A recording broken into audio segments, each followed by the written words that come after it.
practice, just because, yeah. Nature. Wow. Yeah. Yeah, it's amazing. I love it. Well, good morning, everybody. Welcome, new face, Sheila. Oh, So- new faces back there. Oh, and we got new faces back there, yeah.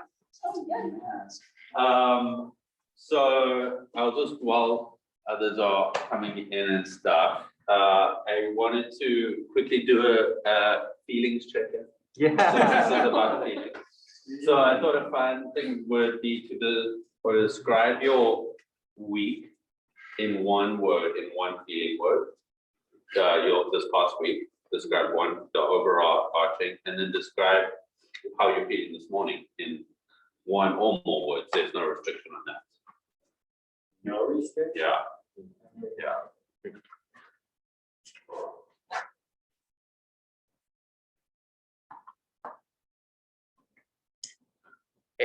And no explanation. If you want to explain, you can. Okay. Yeah. Okay, so I'll start. This morning, I am feeling exhausted and tired. And for this past week, I would say the overarching emotion has been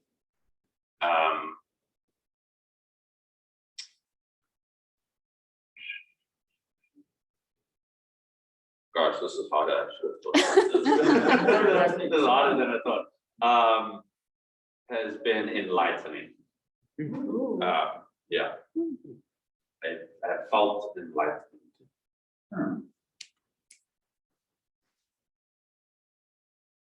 I'm proud of myself that one. Who wants to go next? I'll go. Okay. This week I felt there was a feeling of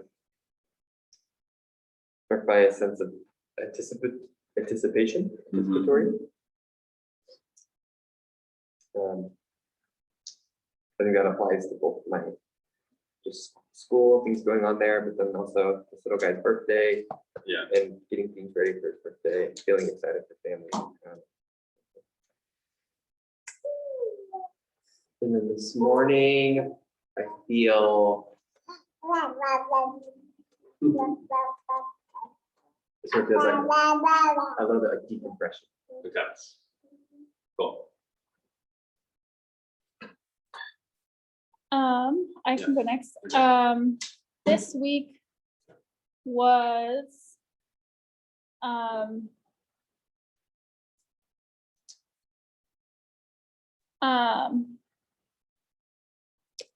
I was feeling anxious all week. Okay. So Yeah. you had an overriding anxiety. Yeah. Okay. So a lot of anxiousness this week. And then today I'm feeling optimistic. Okay. Cool. Awesome. I guess I'll go. Yeah.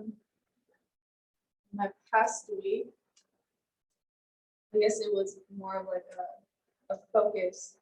I felt very focused Okay. and like constantly doing something. And I guess this morning I feel anticipatory. Is that a word? Yeah. Can I use that? Yeah. Instead of nervous, I'm gonna use anticipatory. Did you say you feel hopeful? Yeah. Okay. Cool. Thanks. Okay. Sweet. I'd say that during the week I felt resolved. Okay. This morning, well, I'm feeling better just by being here, but up till I got here, I was feeling just kind of out of it, disconnected, in need of adjustment. Okay. But I'm feeling pretty adjusted. Okay.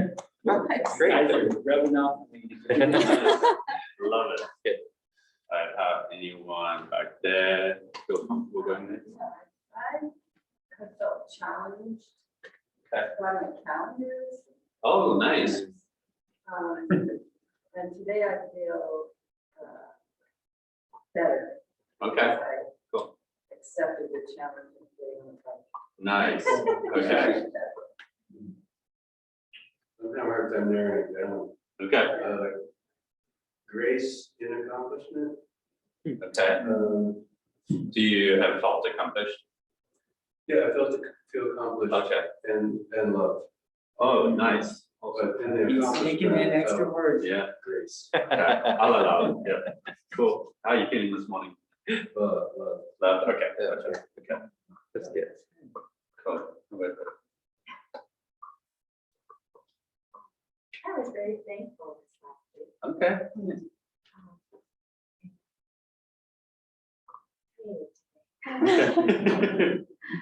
Cool. I've had a lot of anger, frustration. Okay, nice. A lot of out of the blue, unexpected conversations where I just want to ask people, where I just have to keep my mouth shut. There's so much fake news and misinformation, and people, just find it necessary to tell me their thoughts. And it's been really struggling because I've struggled with people then. Okay. And that's been the challenge. It's like, if you really think that way, I don't know how to deal with you. Yeah, And yeah, that's been really over and over and over again. okay, So it's been, the challenge has just been me and my emotions. Also to respond to that. So okay. Sweet, how you feeling this morning? those two. Same, Yeah. let's go, carried on, awesome. Yeah. Sweet, well, thank you all for sharing, that's awesome. The reason why I ask those two things, I don't know if you've read the book Thinking Fast and Slow. It's by this psychologist who actually got what's that biggest award you can get as yeah, thank you, yeah. He won a Nobel Prize because of it, and it's just pretty much simple. Like we all intuitively know this, but just this idea that with thinking and emotions, we have these two juxtaposing things where we've got these sort of like set of long-term emotions and these set of like emotions that are sort of within us in a long-term process. And then simultaneously, we can also feel things in a short amount of time. Like Irene was feeling anxious this week, but this morning, what did you say you're feeling? Optimistic. Optimistic. So it's just like understanding this idea, and it also runs through the Bible that we'll see today. So last week we sort of discussed, we sort of just had an open discussion about our emotions, the importance of our emotions, like the fact that they were really, like emotions are a good thing, full stop, like we can stop it right there, and just recognizing how important it is to like recognize our emotions and then talk about our emotions with other people so that they don't lay dormant. And then this morning we're going to like look at a few emotions that Jesus has displayed. So I listed them here. These aren't, I think there's a couple that I've missed, but if you wanted to like take a picture of it and like go look these up at home, we're not going to go through every single verse. But these are the emotions that are found in the Bible, specifically that Jesus felt. And so I thought it would be really cool just to maybe look at a couple of passages this morning and just maybe take a bit of a deeper dive to see the way in which Jesus was feeling. And that can tell us a lot about him, but it can also tell us a lot about ourselves too. And I think that's the goal. The goal at our church, at least, is to be transformed by Jesus so that we become like him. So we need a picture of who Jesus is if we want to become like him. Not just what he did, but also how he felt when he did what he did. And that sort of gives us a really great understanding of how we can then feel, behave, act, all of those different things. And so, and what we'll find is that there was a lot of complexity actually within Jesus, and there was a lot of tension felt within Jesus. And not all of these verses are as clean cut as we're going to want to make them. But before we go on, I just wanted to just for those people that were here last week, were there any big takeaways that you had for people that weren't here? I went over it, but I just wanted to get from you guys if there was one takeaway from last week that has sort of stayed with you. Are there any volunteers? I was struck just by everyone's relationship Yeah, with their emotions. okay. I don't know, it's just so not straightforward. The way Yeah. they're like in touch with ourselves. It's so complicated and it so depends upon the way you grew up and what you learned from your parents, Yes. or what you didn't learn from your parents. And, Yeah, every person's such a mixed bag that you can't assume really anything yeah, before you go in to just getting to know them, yeah. how they process things. And yeah, it's just, we're all such works in progress. Love it. Yeah, last week we went a bit in depth as well about how the way we grew up affects how we feel today and how we view emotions. And that's really important when we read the Bible and we read Jesus, because that's going to affect the way in which we perceive Jesus and the emotions he felt. Like, for instance, when Jesus, there's this Bible verse here that's quite a famous one, where Jesus is disgusted at a woman. That's the word. And he compares her to a dog, right? I don't know if you are aware of that verse. But that is one of the hardest verses for me to read Jesus feeling that way, right?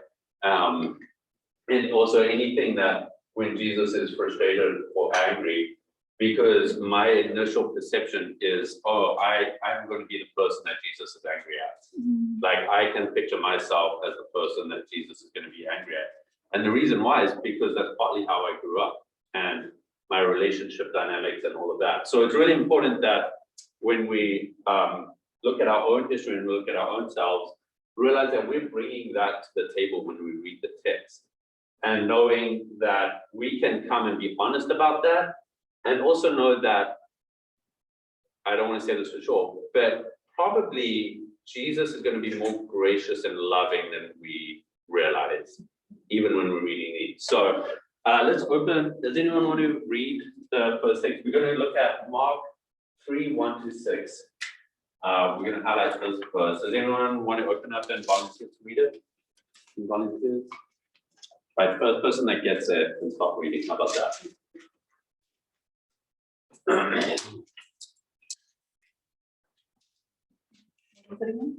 Mark 3:1-6.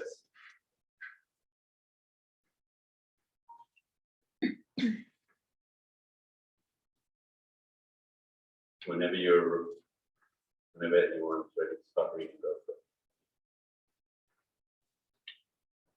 Another time he went into the synagogue, and a man with a shriveled hand was there. Some of them were looking for a reason to accuse Jesus, so they watched him closely to see if he would heal him on the Sabbath. Jesus said to the man with the shriveled hand, "Stand up in front of everyone." And Jesus asked him, "Which is lawful on the Sabbath, to do good or to do evil, to save life or to kill?" But they remained silent.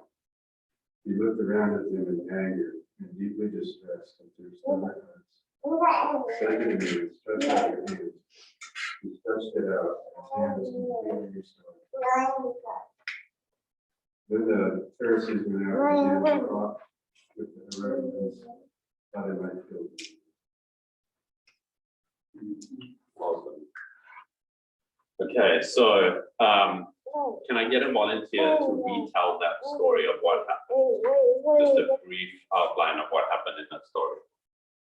Any volunteers? He healed a man on the Sabbath, but the Pharisees didn't like it. Okay, great, awesome. So Jesus healed someone on the Sabbath.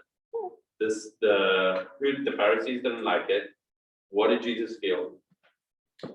He was ticked off. He was angry, yeah, and deeply distressed. Well, I know how I'm gonna start writing my G's and Y's I now. don't know. Okay, so the reason why I wrote it like that is because in like 5th grade I had a friend, and he had a sister that I thought was really good looking, and I would be at the house, and one day I saw her riding it like this, and I thought it was the coolest thing in the world. Yeah. And I was sort of infatuated with her at the time too, so I just adopted it. And I've had it Especially since you're then. married now. Yeah, I gotta let it know, go. I gotta let it go. Okay. But I just thought it's cool. Anyways, okay, so we've got Jesus being angry and deeply distressed. Well, there's a couple of ways we can think about this, but why do we think he was angry? Well, first of all, let's highlight that he had two simultaneous emotions. The word for this that is in there is also a word associated with grief and grieved. So we could also read it as saying Jesus was angry and he was grieved. It's sort of within the same bubble of words that relate to that. So he's feeling two simultaneous emotions at the same time. And it was directed, correct me if I'm wrong, it was directed at the Pharisees, right? His emotions were directed at people. So I think that's also important to note, is that our feelings are never about nothing. They're always attached to someone, something, some event, different type of thing. So let's dig a little deeper. Why do we think he was feeling those feelings? I'm not discounting that he was angry at the Pharisees. Yeah. But I think he was angry knowing how they would respond. It was almost a trap. And I think deeply distressed or grieved. Okay. There's a lot of times where he's angry and distressed at legalism, at the effects of sin on the situation. Yeah. Things like that. Okay. I think it's a bigger picture of angry Okay. faith. Okay. But it's directed at the Pharisees and their ministry. Okay. And I think it's a bigger picture than just this group of Pharisees, but it was the system where the flock was consistently being misused by the people who were supposed to be caring for the flock. That's awesome. Yeah. And like, I find this relatable because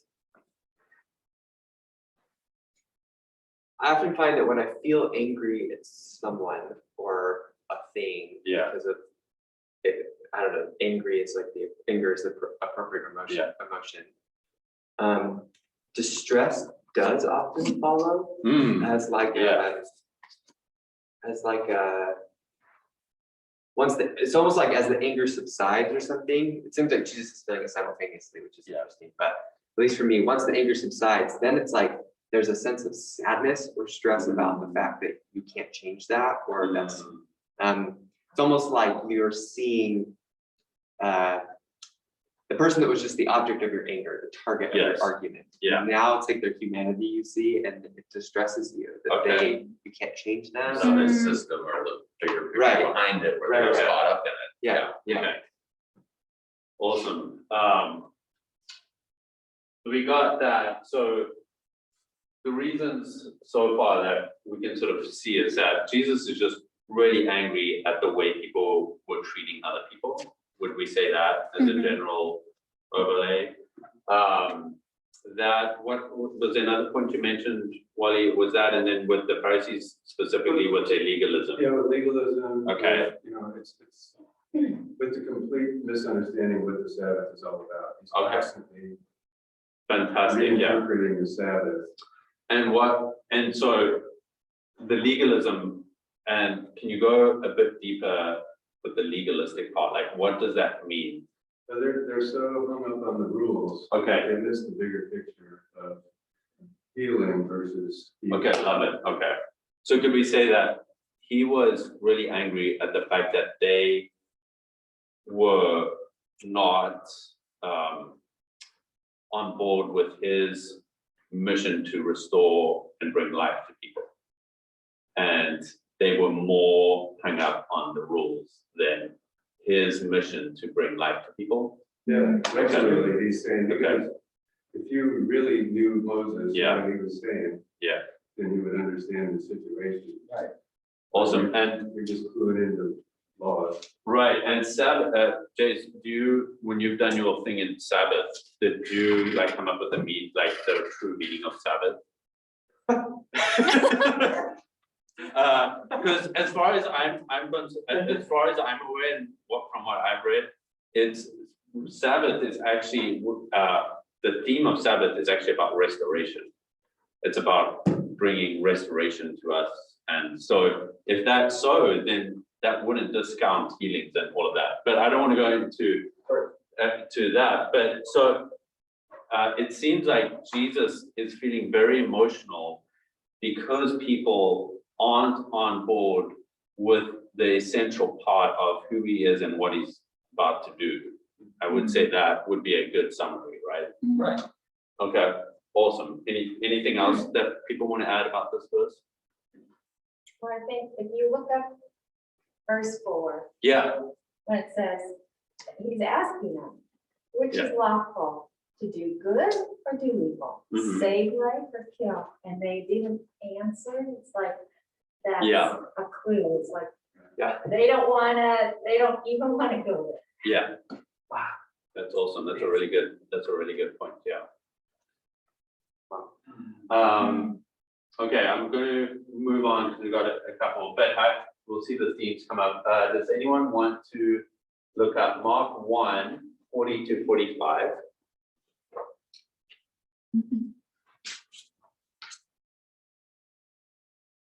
And the leper came to Jesus, beseeching him and falling on his knees before him, and saying, if you are willing, you can make me clean.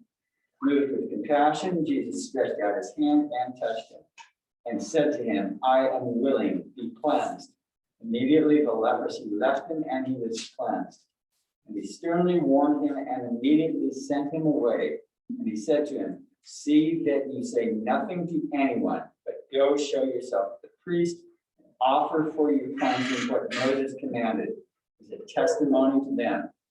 But he went out and began to proclaim it freely and to spread the news around to such an extent that Jesus could no longer publicly enter a city, but stayed out in unpopulated areas. And they were coming to him from everywhere. Awesome. Okay, so interesting fact about that word compassion in that translation, it's actually supposed to say anger. Jesus was actually frustrated with the situation. He was not moved with compassion. But what's happened in translations over the years is that it made no sense to people. And so they just assumed that it was written in that the scribes that later became translated. But actually, and it makes sense because afterwards, the situation revolving around him, like telling him to go away to the priest, tell them what happened. There's actually, it's within a context that Jesus was actually frustrated. Mm. And I was like, that's super interesting. But then when you read the passage that we just read and we read the reason why Jesus was feeling the way he did,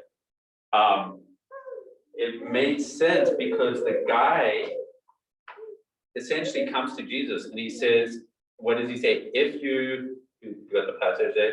If you are willing, If you are willing, you can make me clean. you can make me clean. In other words, if you're able to, and that's striking at the heart of who Jesus is and his mission again. And so Jesus is, again, there's this theme of Jesus feeling very frustrated when people are doubting his mission and what he's there to do and who he is. And so it highlights to us how important Jesus felt about his mission here on earth. Mm. And it shows us, and it's painting us this picture about the emotions and around this, because what emotions tell us actually is what we care most about, right? When we get angry about something or when we get excited about something. So for instance, this morning, this morning, 2 days ago, I sold all my cryptocurrency because the market was crashing, right? Sold all of it. And then yesterday it started going back up and I was like, no, I did the wrong thing. And then this morning it dropped even further and I was elated. I was like so happy. I was like, yes, I made the right decision, right? So that's telling me I care about my cryptocurrency, right? And I'm not trying to say if that's a good or a bad thing. Probably I just need to make sure I'm not too happy about that. But it showed what I've been caring about recently, right? And so this is telling us what Jesus, there's this theme repeating about what is most important to Jesus. And he gets frustrated here because this guy is coming and he's questioning who he is and what he's here to do. Mm. And so Jesus knew to the bottom of his heart that he was there to bring life to people, right? There was no doubt in Jesus's mind that he would come to restore. So when people questioned whether he could even do it, it frustrated him. And it made him slightly angry, maybe more angry. It's hard to get the full picture. But I just think that that's really interesting.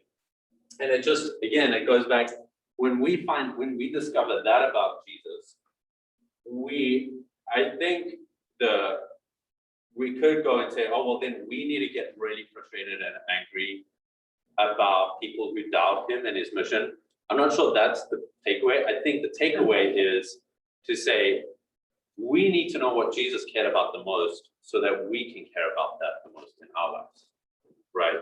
And so our takeaway can be, okay, so Jesus was so deeply committed to his mission here on earth. And I know that's like, well, duh. But these emotions paint us this broader, fuller picture of what that actually meant to Jesus. And it actually gives us a picture of that we can take heart in this. Like Jesus was serious about this. And it reveals a very human side. It reveals the human side of Jesus. Very much so. Cool. Anyone want to piggyback off of that? I want to make this as open a discussion as possible. Yeah. Maybe this is like a total can of worms. Yeah. And you don't have to even. No. I love it. Go for it. Like some theologians will camp out hard in a camp that suggests that God isn't emotion. He doesn't have emotion. Yes. Because that would make him changeable. Yes. To he would be subject to change based on something else, but he is in and of himself unchangeable. Yes. And so when the Bible uses emotive language to talk about God, it's the finite nature of human language, but it's not an accurate description in that sense, a full description. And so I'm just wondering, I guess, do you see a danger in, and I don't necessarily subscribe to that theology. I just am wondering, do you see a danger in maybe over emoting Jesus? Like, no, that's a great question. God, or like making him too, is there a danger in being too emotional as far as in reading these stories? Or well, I think the way that I see it is I want the fullest picture of Jesus as possible. Yeah. And that's the way I'm coming at it. I am very happy in living in with the paradox of knowing that God is unchangeable and he can fill the full extent of his emotions. I want to always lean on that because they actually, I got that book, by the way, and he talks about, there's this new book that came out that's called The Emotional Life of Jesus. But he talks about how there's this constant thing, and he actually quotes scholars throughout Christian history, Thomas Aquinas, the early church fathers. There's this running narrative throughout history where God is seen, the unchangeableness of God is pitted against his emotions. And so his emotions always come under, and his power and his omniscience always go above his emotions. And that also leads them to then go and see emotions as bad. So there's this running theme throughout Christian history for us to purge our passions and emotions because they're seen in a completely bad light. And so I want to be very careful not to go into that because I think that's going way too far, if you're asking me. I'm actually wanting to be as biblical as I can. That's the way I see it. Like, let's wrestle with this text. There's probably more, there's more biblical language to describe God's emotions than God's power. So we get God's power through his resurrection and we see it running. But in terms of actual language, we get more emotive words about God than words of power.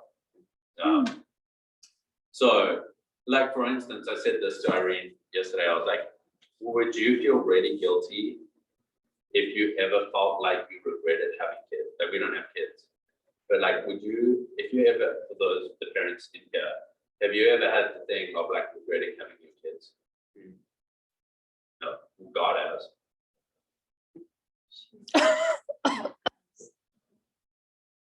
So, like, what does that tell us? You know, Get some really bad kids. God, yeah, true. But God regretted having us. What are we to do with that? I Go to therapy. personally don't know. There's ways we can, I mean, this is the problem, is like, I think people have tried that, felt really uncomfortable with that, and it doesn't fit within their paradigm, and so they create a system where, well, yes, but with this. But the truth is, the Bible tells us that God regretted making humans. He felt that. So, but he still loved us at the same time. So he had, I don't think he ever stopped loving us, but he regretted having us. So, and actually the phrase that this guy says when God felt that, and when they use that language, he said actually a really accurate language to use would be God allowed himself to feel regret, which is really interesting. Yeah. Yeah, it's really interesting because on the two examples so far about the Canaanite woman Yeah. and Yeah. and also with God's, it feels to me like they're like deeply distressed or compassion to the feelings at the deepest level. So I know that Jesus was like when he turned the tables over. Yeah. He was angry. There's no getting around the anger there. At the most visceral level that came out in action. But in this, I've always looked at it. I think he was fully God and fully man, but he wasn't omniscient as Jesus.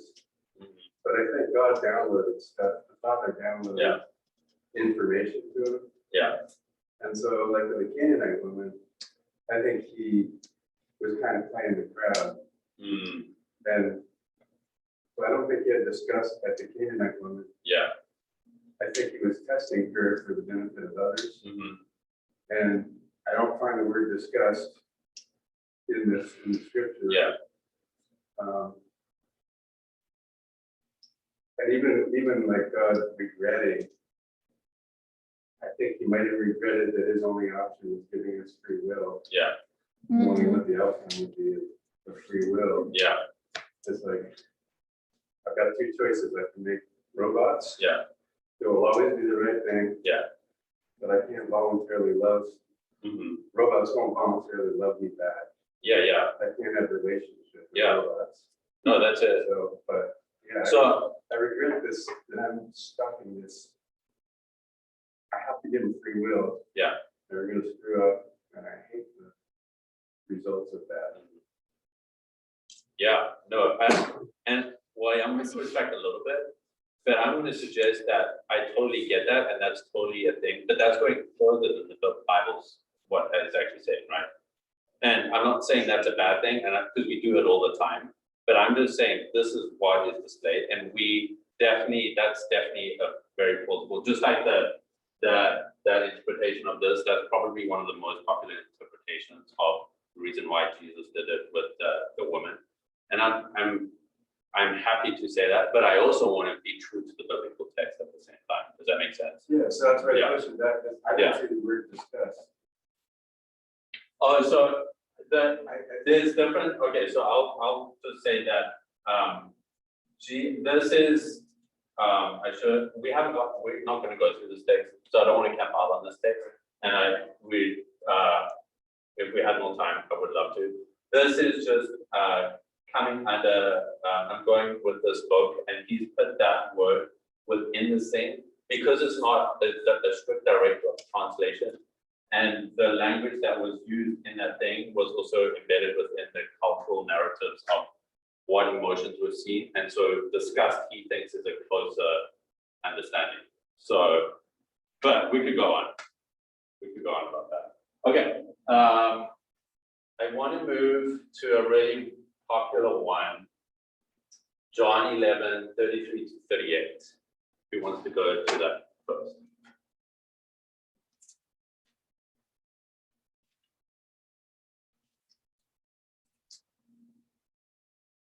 John 11, Mhm. 33. 33 to 38. When Jesus saw her weeping, and the Jews who had come along with her also weeping, he was deeply moved in spirit and troubled.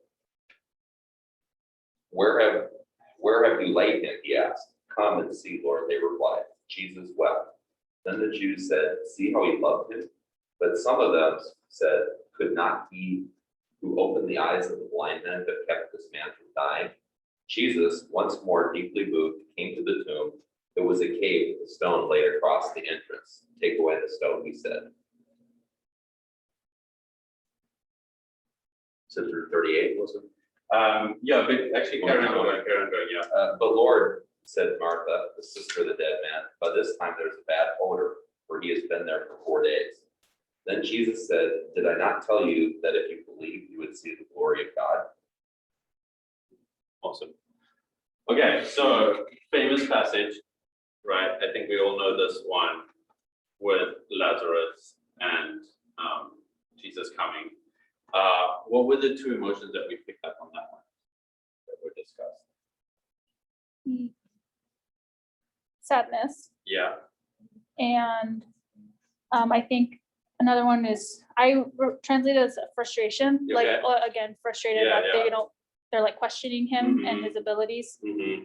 Those were like ones that I Yeah. saw. So again, like we see like Jesus having these two, not competing, but these two different feelings in the same situation, in the same circumstance.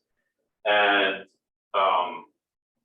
with the sadness one, this was really, really interesting. But can you read the part where he said?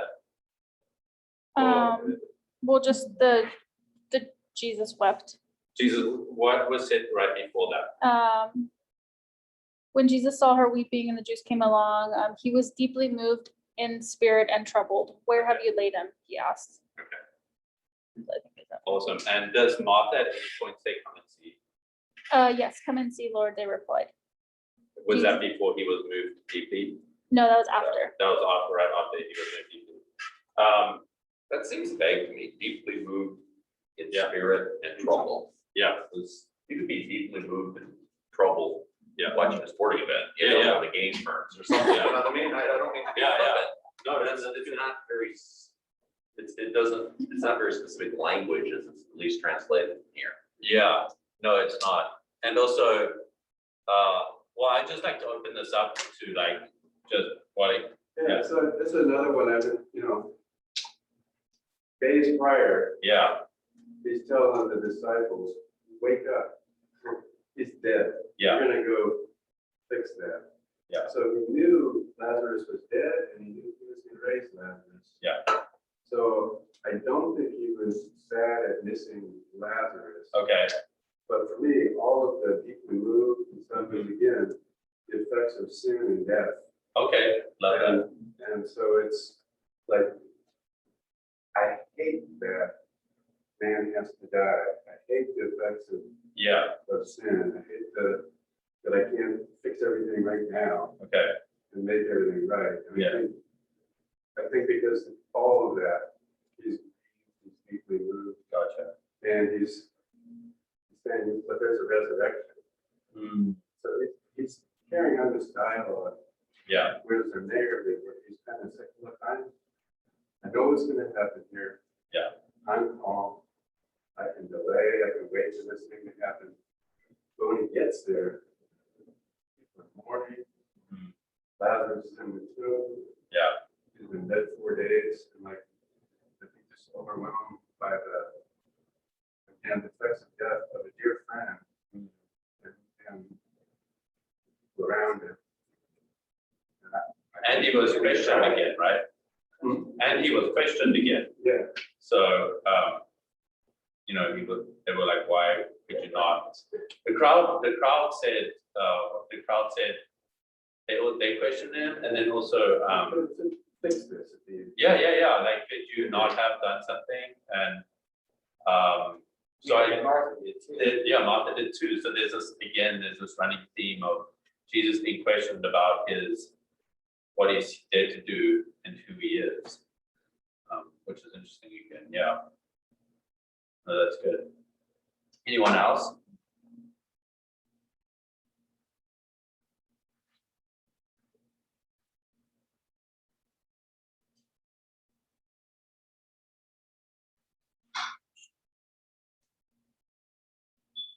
So in my translation, they told him, Lord, come and see. And then it says Jesus wept in verse 35, right? And what's really interesting is that there's this language of come and see that's played out throughout the Bible, right? And every time it's mostly coming from Jesus. And this is the first time he's been invited to come and see. And this author of the book was suggesting that there's this very deep entrenched understanding with the words come and see, and it's related to this sort of this deep recognition of who Jesus is. So there's sort of like come, like not a road, like a mini road to Damascus moment almost, with that's related to the words come and see. And because from the outset, it doesn't look like Jesus was going to weep, or, it's just said, then Jesus wept. So it's almost like there was this reaction that came from Jesus when they said, Lord, come and see. There was this reactionary moment. Then people who were saying, see how much he loved him, that someone said the man was blind, and he have done something for Lazarus.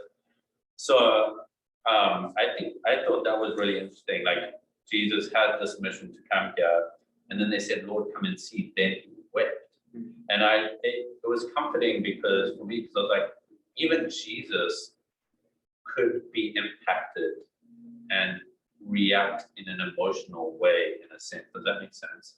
I don't know if, but yeah, that really, really stood out to me. Could it be said that he wasn't necessarily weeping for Lazarus' death? It was more so for what people, by what you're saying now, is like the fact that people said, come and see, which is an ongoing thing that Jesus had said.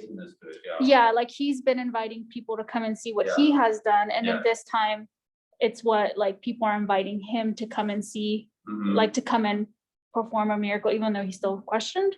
Yeah, I mean, I don't, that definitely could be a possibility. It's very frustrating when the Bible doesn't tell us. But I would like to think that that's a possibility, that Jesus was moved by this invitation, maybe.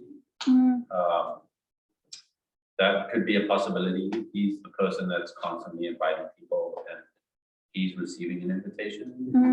That's always moving for me when I receive an invitation somewhere. I'm very touched. I feel seen. All of that sort of stuff.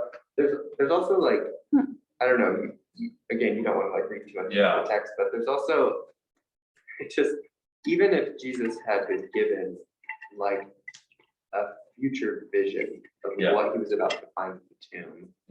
Like, you're gonna go to the tomb, Jesus, and this is what you're gonna see, and he like had this dream. When you get there, like the word troubled can be translated as disturbed, or like you're moved. It's like, so something, it's like there's a chemistry that happens between real people in real time. Like sparks of emotions flying, people are reacting in this way. That like a human being is just disturbed by, you're just moved by. It's like no matter what he was told ahead of time, the real scene played out, and his heart was affected because he was watching grief on display, in real time, and he's now invited into it. He's coming and seeing it himself. Like whatever the specificity is of his like actual grief, whatever the like thing, the story is very clear that like he was moved. He was shifted, and that like he allowed himself to be. Which is significant. I also think what's also really interesting is you know, I think the general narrative we see being played out is Jesus constantly interacting with Pharisees and his annoyance with Pharisees. And I had this picture, so like I mentioned last week how I grew up in a family that did not deal with their emotions. And sort of like because of that, there was internal chaos in our family structure. But I had a best friend who I knew since he was born, and his mom was my mom's best friend. And they were the complete opposite family. Literally down, I moved 20 times before I was 18, they're still in the same house. Their parents have both had the same jobs. Literally the picture of external stability. Internally, I would be there, and they were the most expressively emotional people. They would get into hectic fights in front of us. Like I was allowed into the inner sanctum, and they would literally, the one time, my best friend's mom literally grabbed her husband's phone, walked outside to the pool, and threw it in the pool. She was so angry at him. So angry at him. And I grew up with this narrative that was unhealthy, and our family was healthy. However, Maybe they're both unhealthy. well, I definitely think so. I'm not painting them as perfect. They're definitely, and when I went back to South Africa, we spoke a lot, and they said, yeah, you know, we went a bit far. However, they had boundaries that they created where they said they made full commitments to each other. One, they would never leave one another, no matter how angry they got. That no one was allowed to leave. Divorce was never an option unless abuse happened. And I can't remember the other two. But that's the structure and so they gave themselves permission to feel all these emotions that they felt towards one another because they were a family. And I often think that we misinterpret the Pharisees because they were actually the closest people to Jesus within the Jewish sect. Proximity wise, like Jesus was actually very close with the Pharisees. And I often think about it as in, there's a reason why he was so angry at them, because he cared about them. And he loved them. What do you mean close? Like in terms of like the Sadducees and the other Jewish sects, Jesus interacted with the Pharisees far more than any other, right? His theology attracts close. They were very devout people, took the Bible very seriously, and were actually very serious and authentic in their faith in a lot of ways, right? And so I often think about this family structure with the Pharisees and Jesus, where Jesus actually was angry with them because he cared so deeply about them, and he was so close to them. And I wonder what it would look like in a church family structure where we were allowed to do that. It's not seen very much, right? Like it was really healthy to be angry at one another and be frustrated at things we've done and just seen that play out. Like it might be a good thing. You know, because that's not the norm. The norm is to we like translate verses like we need to be united as meaning there needs to be no conflict. When actually it's the opposite. In order to be united, we have to have conflict. There's nothing to unite. There's no conflict. Yeah, exactly. Because we're getting to the core of what's the most important. And we can't do that without emotions. And I don't like the phrase emotions get in the way. Actually, we just need to deal more with it. You know what I mean? Not put emotions aside. We actually need to grapple things with our emotions because they're telling us something. Okay, I really wanted to go over, there's a whole list of stuff and we got to two verses. So I literally overshot it so much. Well, I have a question. Yeah. Just speaking of like emotions. Yeah. And when emotions do become, so what do you do when emotions do become something that cancels out the possibility for conversation? Yeah. Because they're so, granted, they've been unhealthily regulated their whole lives. Yeah, as yeah, somebody. yeah. I have someone close to me that's like this. Yeah. That like they were just suppressed and suffocated their whole lives emotionally. Yeah. But now it's like their emotions are a detriment to Yeah. any healthy conversation. It's Yeah. like, well, every time we try to talk, you blow up and storm out. It's like, I need you to stay calm and not to just get through a conversation. conversation, but it's like, I don't want to do that if I want to like be compassionate towards the way that they feel, but I also don't know how to like proceed without telling them to be calm, you know, like to kind of like just shut those emotions down. Yeah, well, I think it's two things. I think one is the importance of setting boundaries in the relationship. So there's a general understanding of like, okay, this is like my friend's parents, like they had very entrenched boundaries, and we could even use the word like covenants or commitments to one another. So without those, we actually don't have space to feel, because we need that structure to give ourselves space to feel things. I would also say that I think sometimes we as Christians feel the need to be compassionate to someone who's an emotional thing, and then we actually ignore how we feel in the moment. And so if someone's like losing their crap, with us or whatever, and it's infuriating us, probably a good idea to tell them. Like, hey, you're pissing me off right now. Like, I'm so angry at you right now because of this and this and this. And do you think that would help shake them out of going off the handle with their emotions? I think so, because Wow. because what we're doing is we're presenting them with reality. I see. And we're like actually giving it over to God in a sense. We're not in control of the situation. We can control what we do, but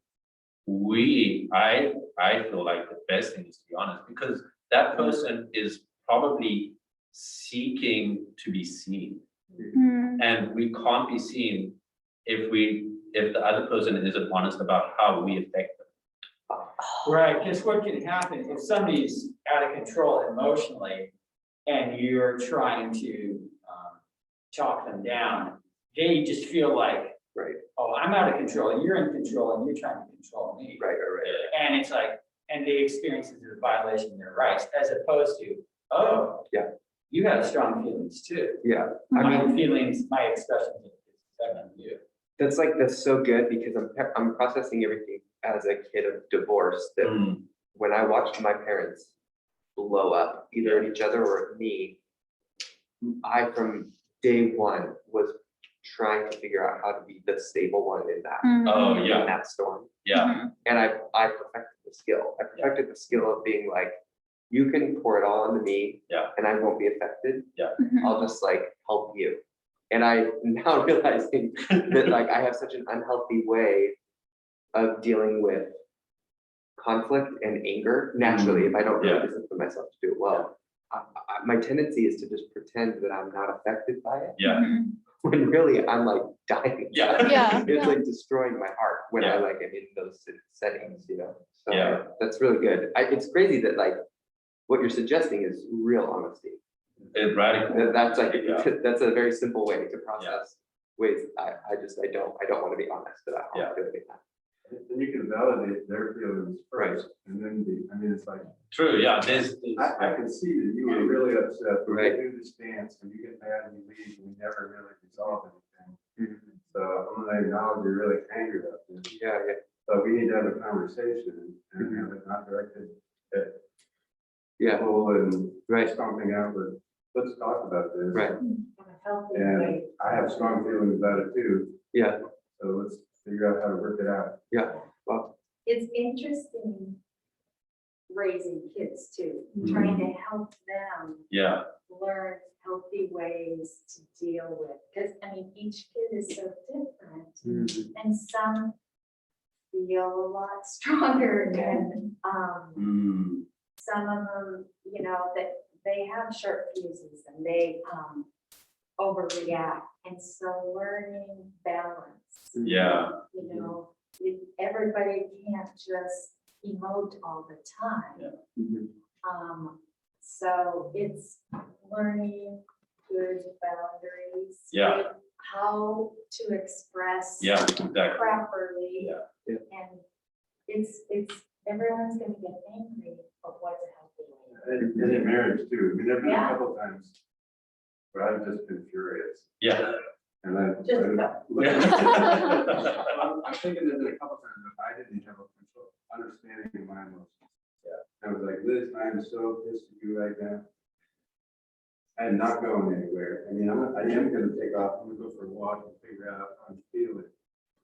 I'm committed, all in. Yeah. I'm not going anywhere marriage wise, but I'm so ticked right now. Yeah. We gotta figure this out. And so that's only happened a couple times. Love it. It's a big, big. Yeah, no, that's open, and I love the word healthy as opposed to normal, because it's so hard to define normal, but there's so many good ways and different ways to be healthy that are tailored to each kid as well. Wow. So if you have a kid who expresses the emotions very strongly, then those boundaries are gonna look a little bit different for them, right? Yeah, or somebody that's got this super tender heart that Yeah. you raise your voice and they're crushed. Yeah. Yeah, that was a really growing up, I don't wanna tell the story, but No, yeah. she would take on all the stuff, and she would, even when she wasn't in trouble, she would like, she was definitely the sensitive one, so. Yeah. I was the middle child, so I took on everything, and as soon as the voices went up, my heart would literally break. Yeah, And it was like trying to and like you were saying, Wally, about like learning to be angry, that's something that I have recently, that's like where I'm at right now, is learning to express anger, because that's something that I've always, I had a younger sister who was very vocal about her anger, and an older brother who was also very vocal, and so I just was like, they would express their anger towards me or towards my parents to me, and so I had to always be the mellow one, like you were saying, Jason, just like be the mellow one. And I never knew how to try to fix it. I never knew how to be angry because everyone was always angry around me. And so that was one way that I had to learn to express it towards Wes, is like, how can I be angry in a healthy way? yeah, I told Irene once, probably you'll be able to appreciate this, but you don't know what to say, but anyways, I told Irene once that I actually felt like she didn't really love me because I didn't feel seen. Because I was like, I know I miss you. And I was like, I feel like you're actually ignoring that. And I actually don't feel loved when you don't express, when you don't tell me how you feel. And so I had to communicate that to her. I was like, I want you to get so pissed off with me. I was like, do it. Because I get really pissed off with her sometimes. And I don't want to feel like I'm the only one doing that, in the relationship. So again, it's just like under the relationship part. And and as we close off, I think it's also important to understand that in our relationship with Jesus, just like I have to come to terms with it. It's okay with Jesus to be angry with me. Like that wouldn't be the end of the world. Yeah. And he would still deeply, in fact, that's a way in which he loves me. Quick story, my sister, she got into real big trouble once in South Africa when we were living here, and that same best friend, Stad, she became very, very close with them because we weren't American, she was still in South Africa. She got into trouble one night and she called him in the middle of the night and he got so angry at her. She was phoning him for comfort and he got so angry with her. He was like, Carly, I was like, he told her what to do and he was like, I'm so angry with you right now. I was like, and he hung up. And he said, you need to stop and you need to get your life together.